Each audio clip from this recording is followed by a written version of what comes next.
another super important thing is merchandising and searchandising. And this kind of where black magic of e-commerce happening, yeah.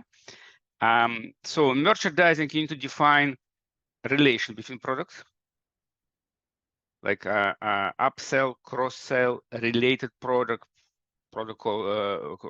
commonly called together, yeah. You may define on bundling, create bundles. Again, bundles may also depend on the use. So some bundles may be more relative to other customers than others, yeah. And then you need to really optimize internal search.